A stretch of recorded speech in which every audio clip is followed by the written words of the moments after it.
Richard Nixon spent the winter of 1943 in the tropical Solomon Islands, playing a part in the famous fight for Guadalcanal as an officer in 4th Pacific Air Transport Command.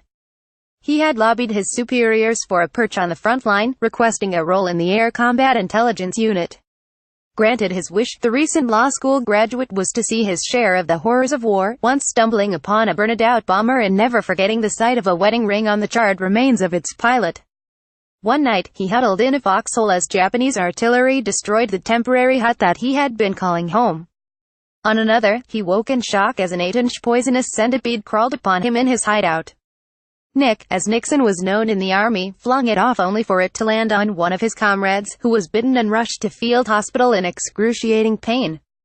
Just 2 years earlier, young Dick Nixon had been leaving the cinema in Whittier, the small rural town in Southern California where he had been raised, with his young wife, Thelma, better known as Pat, when he learned the news of the Japanese attack on Pearl Harbor.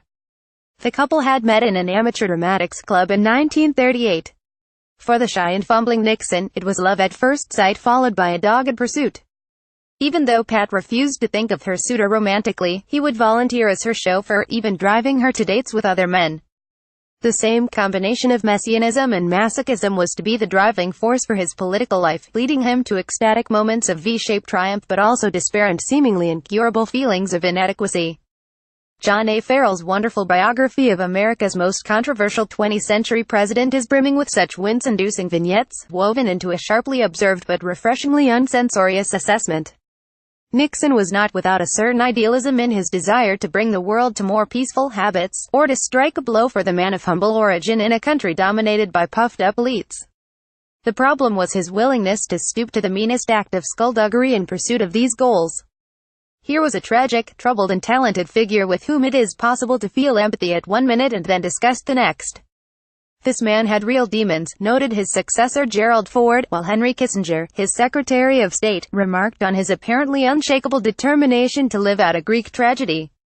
Farrell is not the first Nixon biographer to point out that many of his subjects' oddities can be traced to childhood.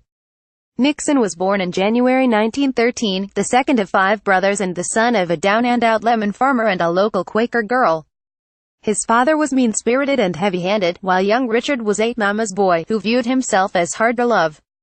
He had a fastidiousness about him, noted his cousin, who would babysit for the Nixon children. He was not the one you wanted to cuddle, though he may have longed for it.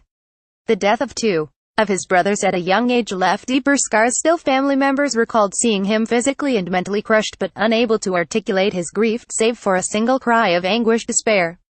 Nixon lost his faith in God, but began to see politics as a vehicle for a different type of idealism, and had an unlikely admiration for Woodrow Wilson, as well as, being a Quaker, a genuine abhorrence of war. Even as he ordered the dropping of more bombs on Vietnam, Cambodia and Laos than had landed on Germany in the entire course of the Second World War, he spoke of his dreams of peace 25 years hence, and creating a planet safe for his grandchildren. Politics brought out the best and worst of Nixon, from the moment of his first campaign for Congress in 1946. At one level, it provided an outlet for his unusual drive and determination to elevate himself in life. At another, he showed glimpses of the willingness to do almost anything to win, including the use of spies and other dirty tricks in the course of the campaign. Nixon incessantly wrote lists on yellow legal writing pads, which leaves Farrell an incriminating evidence trail of a sometimes manic and often petty-minded man.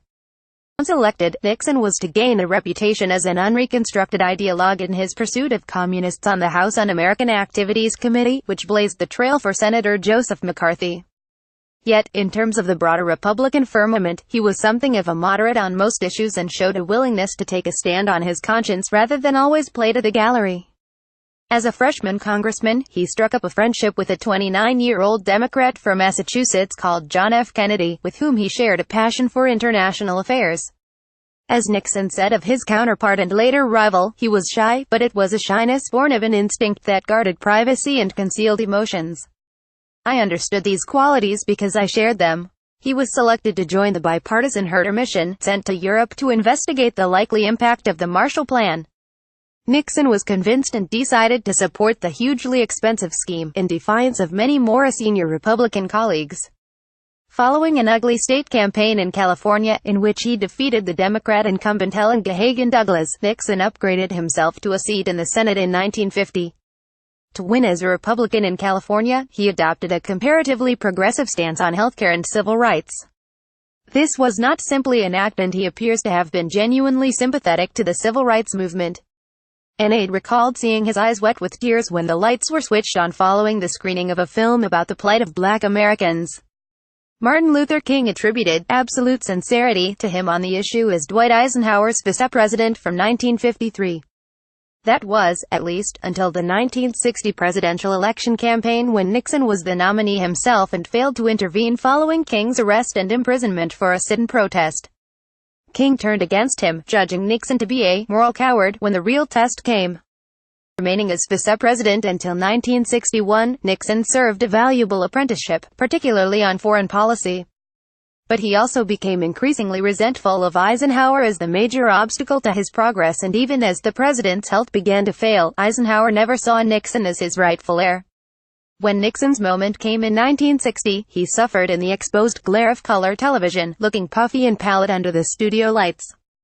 Defeat to the telegenic JFK came down to fewer than 1 million votes. But as Farrell describes, it was an emotional disaster, almost on a par with the death of his mother in 1967. As Kennedy put it, Nixon must always be thinking about who he is. That is a strain. I can be myself. The legendary brooding and explosions of temper became more frequent and intense, along with a grievance narrative that was the handmaid of frustrated ambition. The best-laid plans for redemption were made during his wilderness years and followed through with immense political judgment. But victory in 1968 brought no win or peace.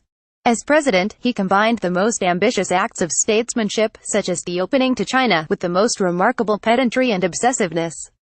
He issued his staff detailed instructions on the giving of tips in restaurants. Farrell does not provide us with an unknown Nixon or offer a new interpretation of his presidency, but his tradecraft as a biographer is stunningly good, based on years of hunting for new evidence, and he provides us with the best picture of the man to date. In domestic affairs, President Nixon could be a shapeshifter, veering from progressive impulses on the ghettos and environment to racist rants and conspiracy theories. With little time for relaxation or family, the Oval Office became a war bunker. Hit them in the guts, he would say of his enemies, no matter how small the dispute. I don't give a goddamn about repression, he once told Kissinger. The enveloping sense of cabin fever in the lead-up to Watergate is told with great narrative skill, aided by the incriminating transcripts of the recordings that Nixon never thought would be made public.